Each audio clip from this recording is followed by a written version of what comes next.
asking yourself whether you're wrong is a really good thing. If you really feel strong conviction that you're doing the right thing, then keep going.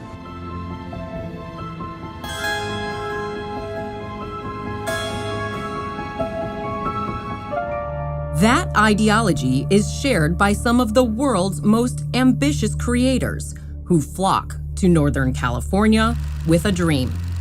They seek like-minded encouragement to move fast and break things, and even fake it until they make it. Those principles can come at a cost, always for investors, often for entrepreneurs and their employees, and sometimes for the public at large. And for one entrepreneur, once lauded the world's youngest self-made female billionaire, the cost could add up to years in federal prison. This is Silicon Valley, a hub of innovation that's often coupled with sleight of hand. I'm Alexis Keenan, and this is Yahoo Finance Presents.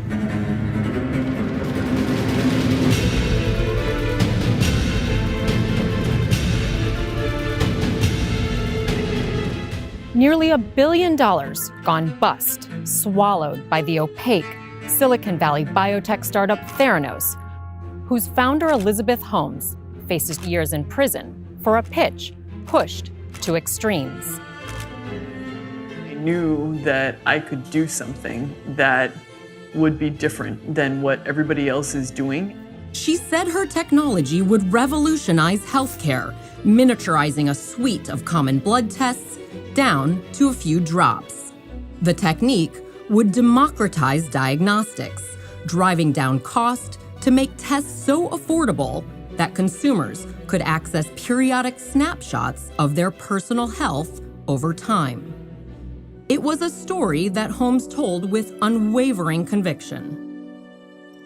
If you watched a movie and you took one frame out of that movie, and you said, okay, Elizabeth, tell me the story, I would never be able to tell you that story, but if you gave me a series of frames, I could begin to piece together a story.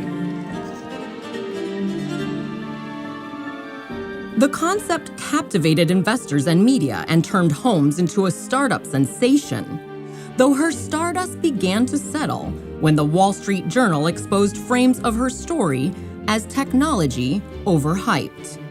The reckoning fueled a barrage of scathing news reports, a New York Times bestseller, and a feature documentary, leaving Holmes accused of fraud, of peddling impossible science, and portrayed a vixen. Her confident charm and even physical appearance were cited to explain why distinguished advisors and hopeful investors in a male-dominated field bought what she was selling. Yet not everyone is convinced that Holmes was just a persuasive pretty face, or that her methods to materialize her vision should be viewed in black and white. This is going to sound a little strong, but to a certain degree, she's a victim, because she didn't know what she didn't know, and she relied on people who gave her bad advice or mismanaged it, I think. Even for Theranos, I'm not 100% convinced that it is fraud, although we have lots of leads that many things were wrong. The first crazy concept that we had that people said absolutely could not be done, especially when I tried to raise money for the first time to start the company, was wanting to change the way lab testing was done. If you're going to start a company, the first question is why, right? For me, it was, this is a change in the world that I want to see.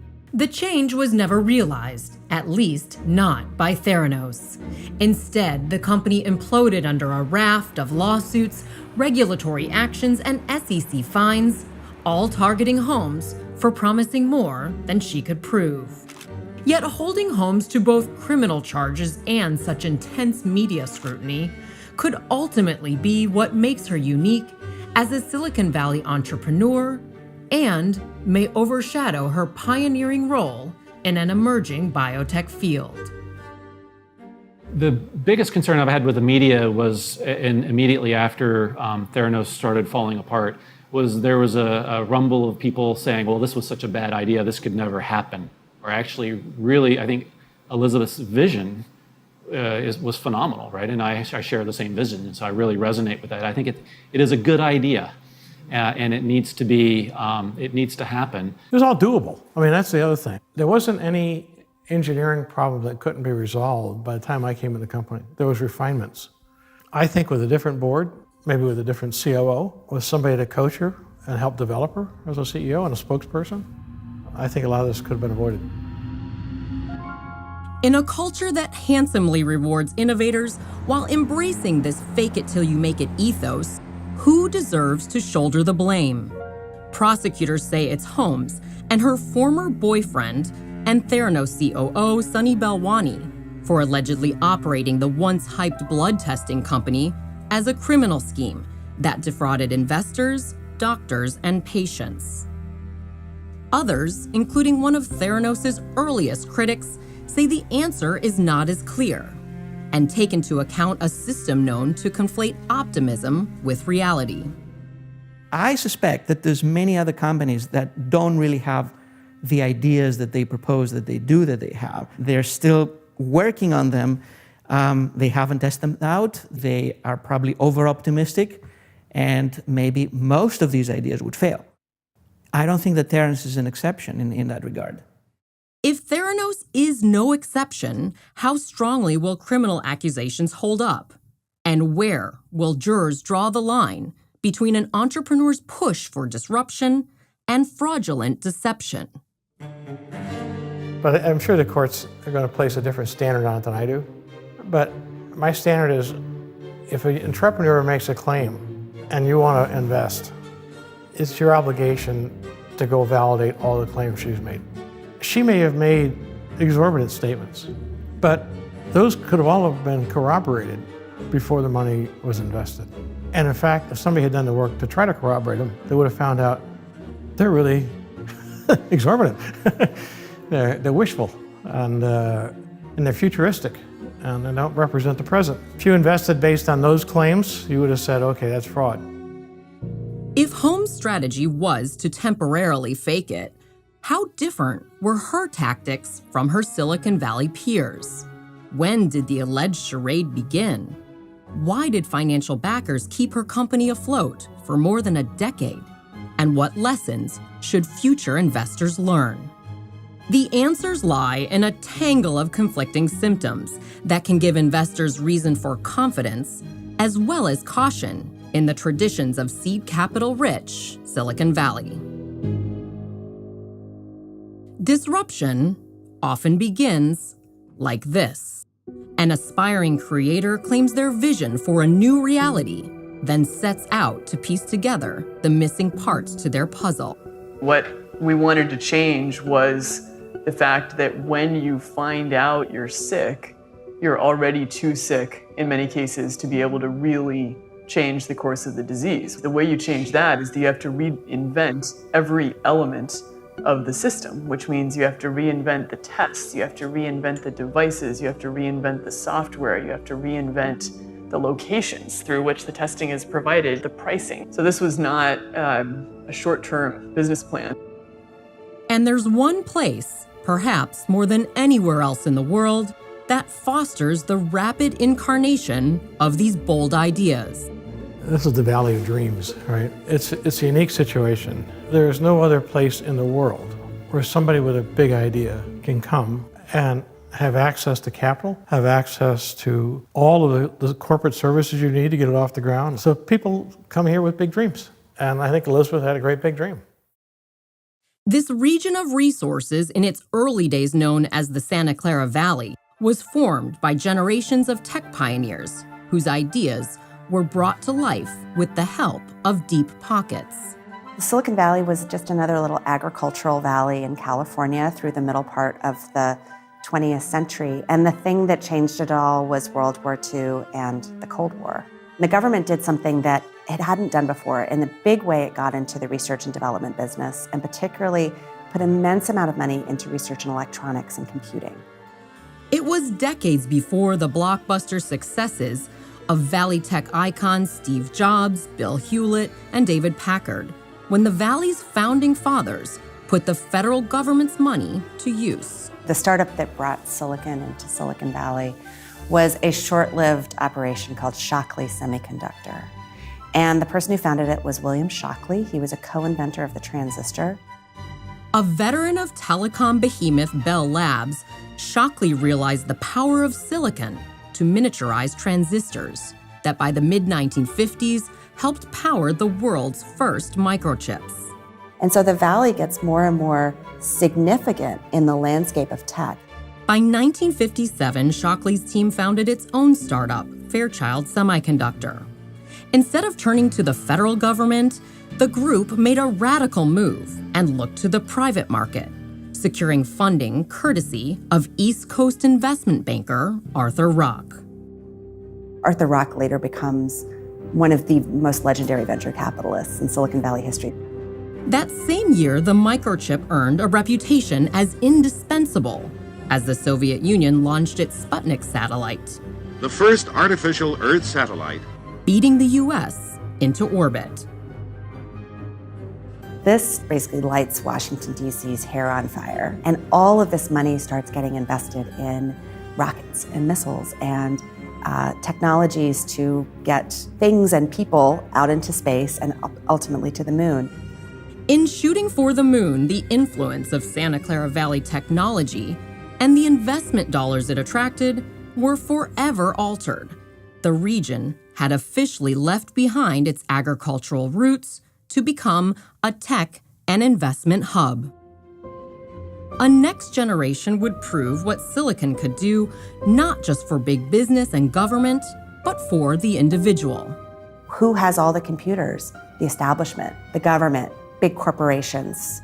Key players to that independent movement were two Fairchild alums, Bob Noyce and Gordon Moore, who in the late 1960s founded Intel to build memory chips. They too tapped venture capitalist Arthur Rock, whose $2.5 million stake advanced the uniquely American concept of partnering wealthy investors with tech entrepreneurs. The concept would carry into the next millennia to prop up countless enterprising founders, including Elizabeth Holmes. So once you have a computer on a chip, you can build a wooden box around it, and it's a desktop computer, and it's under your control. It's not under the university's control or the Pentagon's control. And look, it's Vietnam, it's Watergate. This is an anti-establishment moment in American culture. That movement gave rise in the mid-1970s to computer enthusiasts Steve Wozniak and Steve Jobs. With Noyce's help, Jobs and Wozniak secured funding for a first personal computer, the Apple, through investor Mike Markkula, and later through Sequoia Capital, that would evolve into one of the region's most profitable VCs. The venture capital becomes an important glue between the generations, right? Who are the leading venture capitalists of today? There are people who had these massive exits in the 90s, who in turn were funded and mentored by people who had massive exits in the 80s and 70s. These generational networks reinforce Silicon Valley's tightly knit circles and its backlash against corporate business as usual. You can't have total corporate misbehavior in order to be successful, but at the same time, there's this encouragement and cultivation and tolerance of behavior that might get you kicked out of a traditional company. Silicon Valley has a strong sense of itself from the very beginning as not being like other companies. This is a different sort of business. We think different, we do things differently, and we have amazing results as a result. Even investors have been known to play by their own rules. The venture capitalists themselves did not want to sue Theranos. And there's a reason for that. It's because they all live in Silicon Valley, and if they sue a company that they've invested in, they're not going to get the next deal. Plaintiff's attorney Reed Cathrine represented individual investors who did sue Theranos, claiming fraud. Two late-stage minority backers who bought company shares indirectly and complained they relied on false claims. The sole venture capital firm to sue Theranos was one of its largest investors, Partner Fund Management. It brought two lawsuits that ended in settlement. It's very important for the venture capitalists to be able to get the next deal, to get the next Google, to be able to be one of the first to invest. That was already a well-established part of Valley culture by the time Steve Jobs comes along. There were lots of arrogant jerks in the semiconductor industry. And part of the culture of the chip makers, the semiconductor makers, was if someone was producing amazing technology, you were kind of going to let them get away with murder. In hindsight, a predictable setting for the whirlwind ascent of Elizabeth Holmes and for her meteoric fall. When we began Theranos, what we focused on was creating a customized medicine tool that could be used in the home. The ability to begin bringing monitoring, as we call it, into the home, we believe could fundamentally change the way that both patients are treated as well as drugs are developed. That was Elizabeth Holmes in 2005, one of the few times early on that she spoke publicly about her ambitions. I think it all starts with a very unique kind of founder who truly has a passionate, burning conviction that they've come up with an idea that will change the world. And they have the soaring ambition to just be driven to want to make it happen as fast as possible. Conviction spurred Holmes to drop out of Stanford University.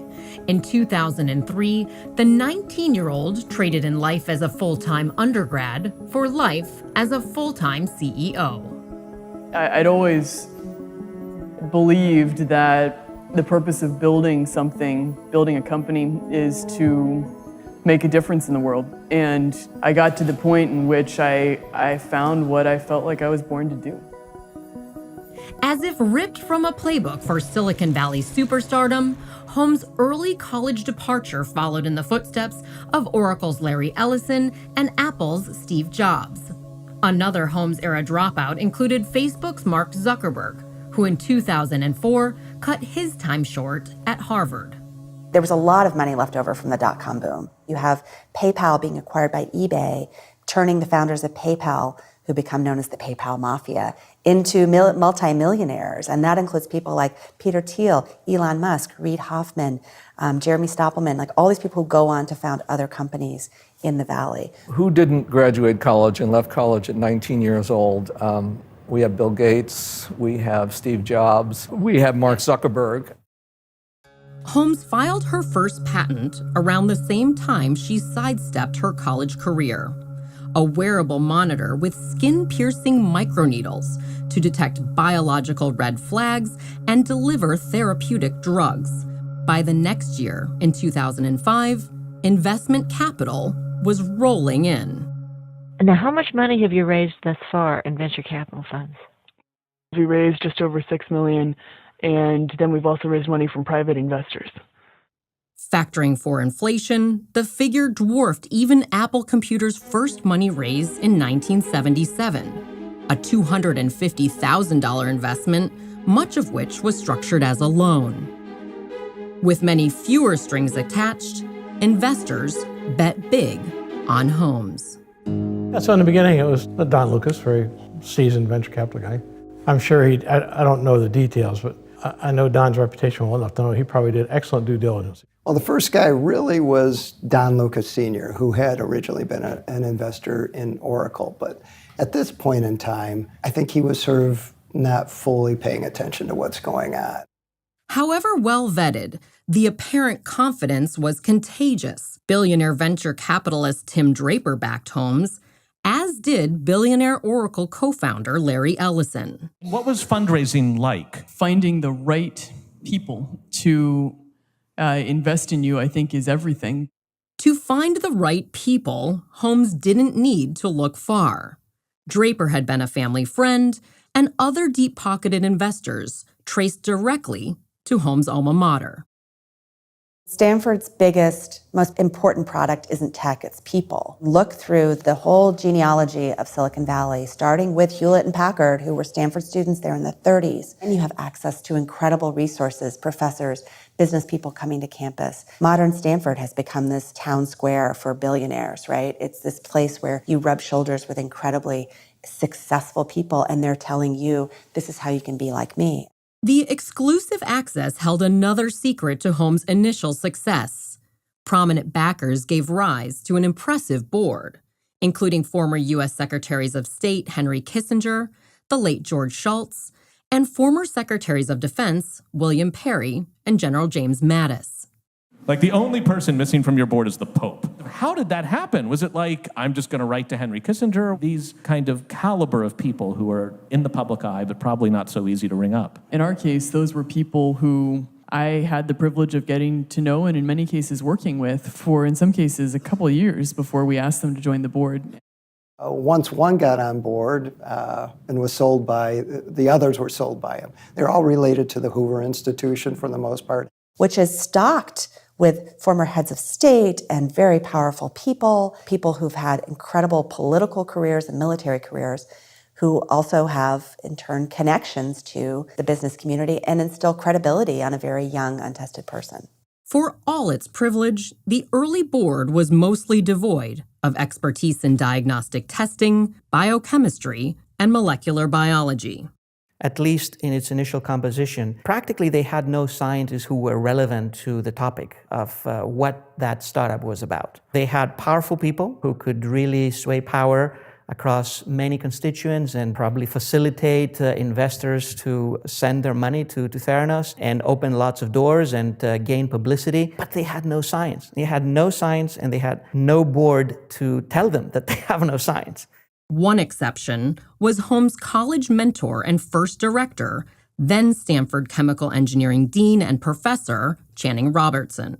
I think he gave the credibility that these investors needed. I hired the person that I was working for at Stanford, and That's a wonderful story, isn't it? yeah, Huh. it was great.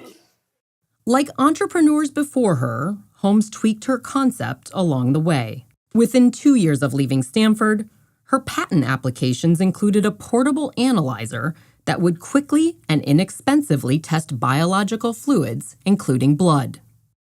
I got interested in blood and lab testing because it's a tool, and the ability to dramatically reduce the sample volume that's required for doing lab testing traditionally and dramatically reduce the cost. Holmes' portable analyzer first became known as the Edison and later as the Mini Lab.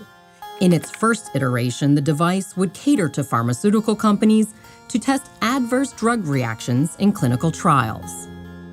Later versions would serve doctors and patients, replacing the bulk of traditional lab testing altogether. Instead of having to go to a lab in order to give blood, we're actually going to begin to make it possible for people to do lab testing in the places they need care. Instead of large needles, vials of blood, and days-long processing times, Holmes envisioned that doctors and patients could draw just a few drops of blood using a fingerstick sample stored in the company's proprietary nanotainer and get immediate results for an array of common blood tests. The product is meant for an individual to actually conduct a blood test, ultimately at home. And the box is about the size of a printer, desktop printer. So it's probably maybe 18 inches long and 15 inches wide and 12 inches tall. Holmes' pivot to engineer a desktop analyzer came with a mountain of electrical, chemical, and bioengineering challenges.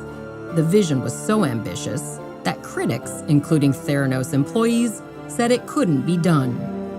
Added hurdles came from Richard Fuse, a Holmes family friend 30-plus years her senior, who filed a patent to seize upon an overlooked element in the would-be analyzer's supply chain. Holmes later sued Fuse, accusing him of creating the patent with stolen Theranos IP. By 2010, 5 years into her pursuit, there was light at the end of the tunnel. After struggling to stay afloat, Holmes reported to the SEC that Theranos had sold $45 million in private company shares. And a $12 million line of credit came from Holmes' then significant other, Sunny Balwani, a dot-com-era millionaire who Holmes had recently hired as Theranos' COO. So I actually think the impact of what we are doing to put the diagnosis right there where the patient is, this invention is going to be way up there. We will have the same impact on human health and medicine as the discovery of antibiotics had. Balwani and Holmes first became friends in 2002. Balwani was 37 and Holmes 19. The two became a couple after Holmes left Stanford. She didn't choose Sunny, really. The board made her go hire somebody, and Sonny looked good on paper. The couple was criticized for going to great lengths to keep their romantic relationship a secret. That was ridiculous. This is part of the naivete. The way the company found out that she and Sonny were having a relationship, she changed her home mailing address to be his. She never told the board, and once we began to see the documents and the communications between them, it became very clear. In an unfruitful deposition, Catherine pressed Holmes to explain. Can you tell me whether or not you had a romantic relationship with Sonny Balwani? Again, due to the pending charges by the Department of Justice, I am instructing Elizabeth to invoke her Fifth Amendment rights and not answer. Did you ever get an answer to those questions? No. She pled the Fifth. The partnership continued until 2016, when Balwani left the company. The dynamic is likely to come into focus in Balwani and Holmes' now separately scheduled trials. According to court documents, Holmes intends to introduce evidence concerning her mental state during her time as CEO. In 2013, Holmes and Balwani struck an equally puzzling business partnership. Theranos announced a major deal with drugstore giant Walgreens to deploy the device in its Palo Alto and Arizona stores, despite the device's design for home and doctor's office use. Under a $140 million contract, Walgreens would become the exclusive pharmacy to offer Theranos tests, and someday in more than 8,000 U.S. stores.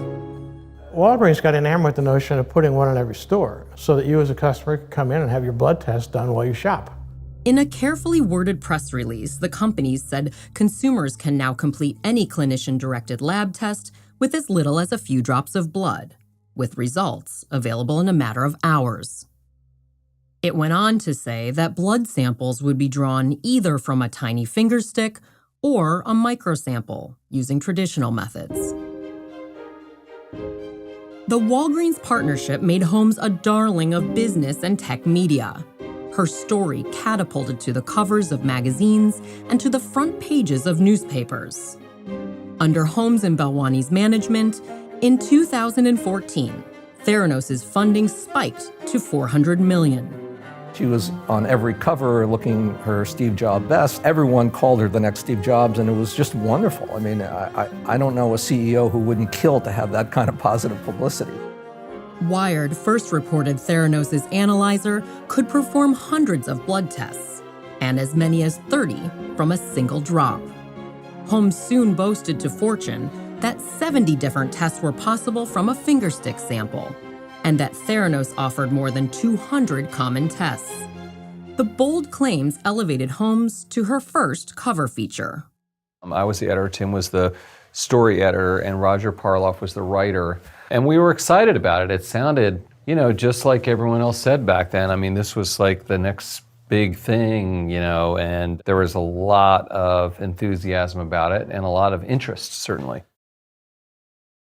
It was already a good-sized company with 500 employees. It was represented by David Boies, who at that time was sort of the preeminent attorney in the country, and it had backing from Larry Ellison and Betsy DeVos. TechCrunch also interviewed Holmes in the peak of her company's ascent.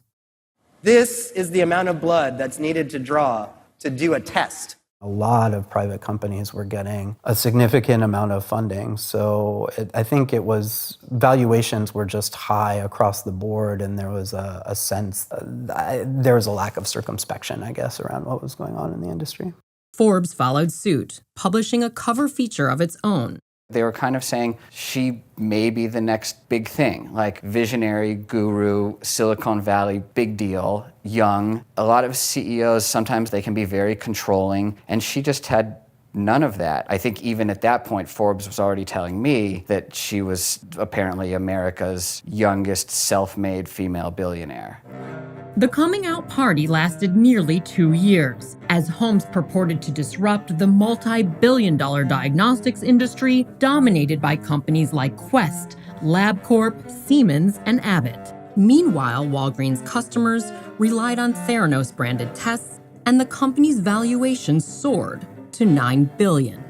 The company grew to more than 800 people on its payroll, including former Apple OS X developer Avi Tevanian, eventually asked to resign from the Theranos board, and chief scientist Ian Gibbons, a 30-year biochemistry expert who in 2013 took his life after receiving a subpoena to testify in the patent dispute with Holmes' former family friend. There's a little bit of irony in the photograph now. It's like the firehouse catching on fire. What you're seeing in that photograph, it's exactly what is not supposed to happen. By that time, U.S. attorneys say Holmes was peddling a fraud. The accusation was first waged in an October 2015 Wall Street Journal expose.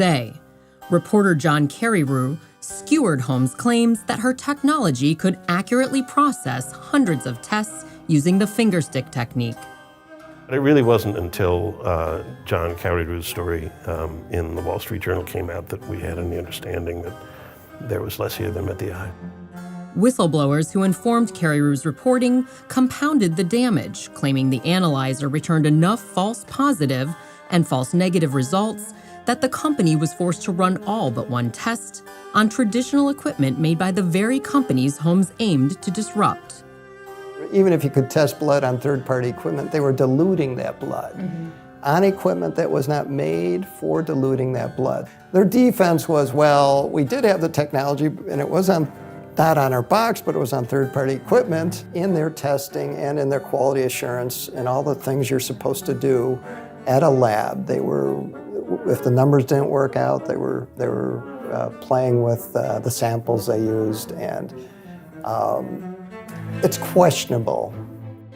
At the heart of the Justice Department's indictment are accusations that Holmes and Balwani lied about Theranos technology to dupe investors and business partners into forking over cash and to dupe patients into paying for Walgreens-based tests.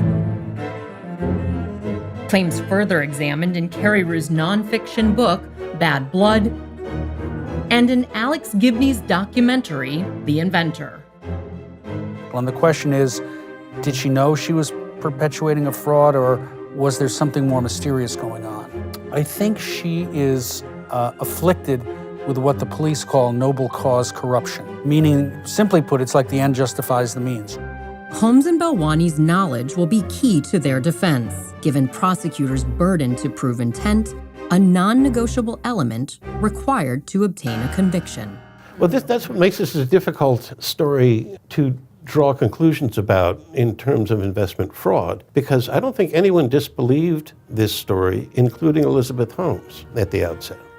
By 2010, 7 years after Holmes started Theranos, is when U.S. attorneys say she and Balwani began a conspiracy that by 2015 would include lying to investors about the range and accuracy of tests, faking product demonstrations, misrepresenting projected revenues, and fabricating stories that Theranos' device had been deployed in military combat zones.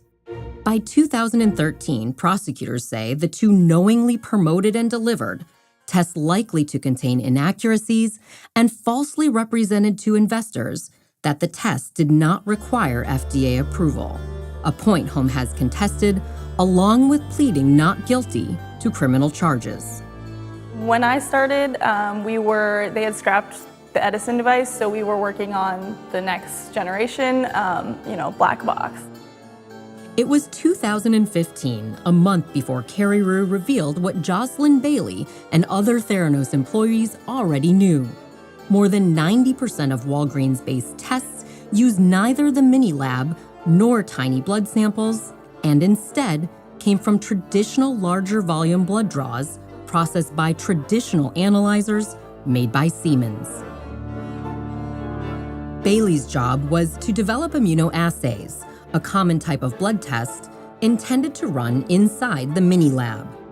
Did you know about the Siemens machines being used while you were working there? Yeah, we knew. I think it was communicated to me, yeah. Our team knew about it. I don't know if everyone knew. We knew that finger sticks had been cut real recently from the clinics. Some of those original claims or known. You know, it hurts, but we knew it and we were in the lab trying to make it better. The revelations turned Fortune's cover story on its head. It became clear that they couldn't accomplish the tests that they wanted to using the Edison machine. Then, in fairly short order, it unraveled when some of the technicians blew the whistle on her. One whistleblower, Tyler Schultz, a Theranos employee and grandson to board member George Schultz, disclosed the shortcoming to the Wall Street Journal and filed a complaint with New York State's Department of Health, saying the company had manipulated proficiency testing, a process meant to promote test accuracy. At a minimum, if the Theranos Walgreens 2013 press release and Holmes' statements to media were to be believed, with as little as a few drops of blood, its device should have been able to accurately process multiple, if not more than 200 common diagnostic tests. Did it make you question the technology or not necessarily? You definitely realize that 220 assays on a single drop of blood on the same machine that you developed, that's not feasible. And so you realize if their goal was to have it in all these wellness centers and have the price be cheap and all this kind of stuff, you understood why they were using these commercial analyzers. You didn't realize, I guess, the extent of how much they had pitched their own machine and how the public was understanding that everything was being done on our technology. When reporters pressed Holmes on the inconsistencies, she admitted that only one fingerstick test was commercially available using the mini lab, a single assay for herpes virus HSV1. The rest, Holmes said, remained in R&D or awaited approval. In 2016, the Centers for Medicare and Medicaid notified Theranos of laboratory deficiencies, posing immediate jeopardy to patient health. The agency sanctioned the company and agreed to a settlement, banning Holmes from owning or operating a clinical lab for 2 years. The agreement forced the company to shutter its Walgreens and laboratory operations. Holmes' defense wasn't enough to quiet her most formidable critics. A flood of lawsuits followed. Arizona's Attorney General, investors, and the SEC claimed fraud. Walgreens sued for breach of contract, and the Justice Department filed criminal charges for conspiracy and wire fraud. Did Holmes ever explain to you why she maybe embellished what her product could do? No, although she didn't have to. You know, it's not uncommon for entrepreneurs in particular to talk in the present tense about the future. My product can do this. Well, your product's not built yet. Your product is a bunch of concept. But nonetheless, the tendency is to say, my product can do this, or my service can unify people. But no, it's a way of essentially describing a future vision. And Elizabeth was very good at that. Aside from the DOJ's criminal action and a civil suit filed by Theranos customers, Holmes settled the lawsuits out of court. The company paid Walgreens around $25 million to settle its breach of contract claim and separately agreed to pay nearly $5 million to Arizona customers. A $500,000 fine was paid to settle the SEC's claims of fraud. Among other stipulations, Holmes relinquished her controlling stake in Theranos and diverged from Balwani, who continued to defend the SEC's claims. Catherine said his clients recouped their investments. Still, most of the $900 million Holmes raised came from investors who took no legal action against her. So they all sort of circled the wagons around Theranos and didn't go after him. In fact, they did reach an agreement not to go after him early on. That overwhelming capitulation by the very investors who prosecutors say were victims of fraud begs closer examination of Silicon Valley's status quo and the contributing roles of the parties that power its big ideas.